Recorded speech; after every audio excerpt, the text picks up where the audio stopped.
देश की सबसे बड़ी अदालत, कानून की सबसे ऊंची कुर्सी और सामने खड़ी एक मुख्यमंत्री जो सिर्फ एक राज्य की नेता नहीं बल्कि लाखों मतदाताओं की आवाज बनकर बोली, जिसके बाद हर तरफ इसी की चर्चा हो रही है। नमस्कार, आप देख रहे हैं अनकोट और मैं हूं आपके साथ दिव्या सिंह। सुप्रीम कोर्ट के कोर्ट रूम में कुछ ऐसा हुआ जो बहुत ही कम देखने को मिलता है। पश्चिम बंगाल की मुख्यमंत्री ममता बनर्जी खुद chief justice of India justice Suryakant के सामने खड़ी होकर अपनी बात रखना चाहती थी। मामला था SIR यानी स्पेशल इंटेंसिव रिवीजन और सवाल था, क्या इसके नाम पर लोकतंत्र की जड़ों से लोगों का वोट छीना जा रहा है। गौर करने वाली बात यह है कि कोर्ट में ममता बनर्जी की ओर से देश के सबसे बड़े और सीनियर वकील मौजूद थे, कपिल सिब्बल, श्याम दीवान जैसे नाम।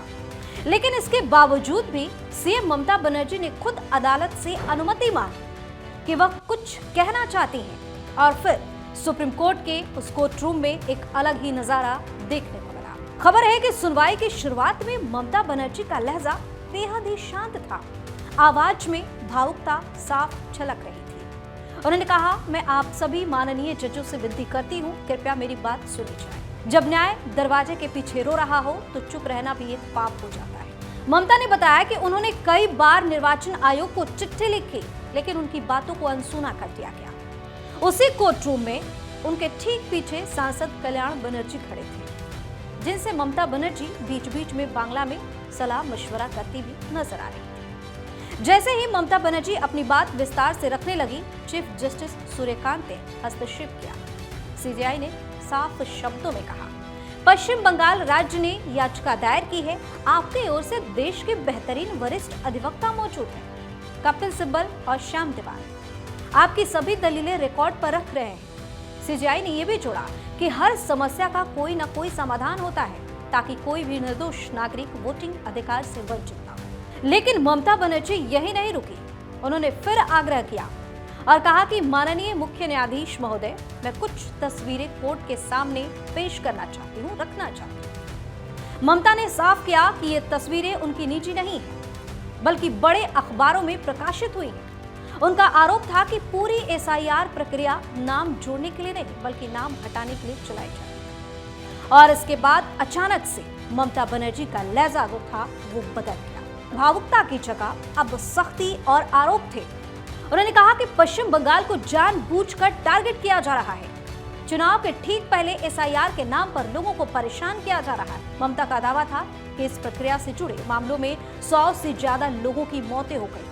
उन्होंने कहा कि कई बूथ लेवल ऑफिसर इतने दबाव में आ गए कि उन्होंने अपनी जान दे दी और सारा दोष स्थानीय चुनाव अधिकारियों पर डाल दिया गया। ममता बनर्जी ने कोर्ट को समझाने के लिए सीधे जमीनी उदाहरण भी दिए। उन्होंने कहा कि अगर कोई बेटी शादी के बाद ससुराल जाती है तो सवाल उठाया जाता है कि वह पति की उपाधि क्यों इस्तेमाल कर रही है। उनका आरोप कि शादी के बाद ससुराल गई महिलाओं के नाम एक तरफा वोटर लिस्ट से हटा दिए गए। गरीब लोगों ने अगर फ्लैट खरीदा या घर बदला तो उनका नाम भी काट दिया गया। आधार के साथ अतिरिक्त दस्तावेज भी मांगे जा रहे हैं। दूसरे राज्यों के निवास या जाति प्रमाण पत्र मान्य नहीं किए जा रहे। इसके बाद ममता बनर्जी ने कोर्ट में सबसे बड़ा और तीखा सवाल रखा, अगर SIR इतनी जरूरी है तो असम और अन्य उत्तरी राज्यों में क्यों नहीं, सिर्फ पश्चिम बंगाल में ही क्यों। उन्होंने आरोप लगाया कि जिस काम में सामान्य तौर पर 2 साल लगते हैं उसे 2 महीने में निपटाने की भरपूर कोशिश की गई, और वो भी चुनाव की ठीक पूर्व संध्या पर। इस पर सुप्रीम कोर्ट ने ममता बनर्जी की भावनात्मक और सख्त दलीलों को रिकॉर्ड कर लिया।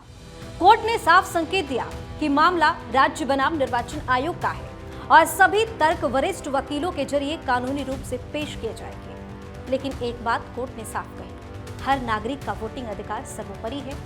वहीं ममता की दलीलों के बाद कोर्ट ने चुनाव आयोग को जवाब देने के लिए तलब भी किया और अब इस याचिका पर अगली सुनवाई 9 फरवरी को। तो सुप्रीम कोर्ट में यह सिर्फ एक कानूनी बहस नहीं थी, यह सत्ता, संविधान और लोकतंत्र की आत्मा से जुड़ा सवाल था। अब देखना होगा क्या अदालत SIR प्रक्रिया पर रोक लगाएगी या निर्वाचन आयोग को जवाबदेह ठहराया जाएगा। लेकिन इतना तय है, कोर्ट रूम में ममता बनर्जी सिर्फ मुख्यमंत्री नहीं थी, वह एक सवाल बनकर खड़ी थी। आप अपनी राय हमें कमेंट करके जरूर बताएं। चैनल को सब्सक्राइब करें, वीडियो को लाइक और शेयर जरूर करें। धन्यवाद।